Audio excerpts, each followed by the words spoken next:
வணக்கம் ஃப்ரெண்ட்ஸ். இன்றைக்கி என்ன சாப்பிட்றேன்னு பார்த்தீங்கன்னா, காஞ்ச மிளகா கோழி வறுவல். எதில் செஞ்சேன்னா குக்கரில் செஞ்சுனேன். நைட்டு வச்சு சாப்பாடு இருக்குது, பிழிஞ்சு போட்டுக்கலாம்.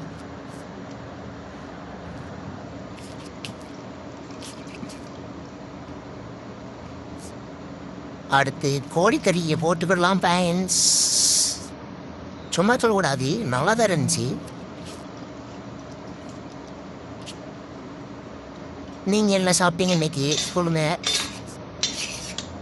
ஒன்றும் இல்லை ஃப்ரெண்ட்ஸ், காஞ்ச மிளகா, வெங்காயம், கருவேப்பிலை, எண்ணெய், உப்பு, கொஞ்சம் மஞ்சத்தூள், இவ்வளோவா கோழி வறுவலுக்கு. ஓகே ஃப்ரெண்ட்ஸ், ஹெல்த்தியாக சாப்பிடுங்க, மைண்டை ஃப்ரீயாக வச்சுக்கோங்க, வீட்டில் இருக்க எல்லாரையும் நல்லா கவனிச்சிக்கங்க, இருக்கும்போதே நல்லா பார்த்துக்குங்க.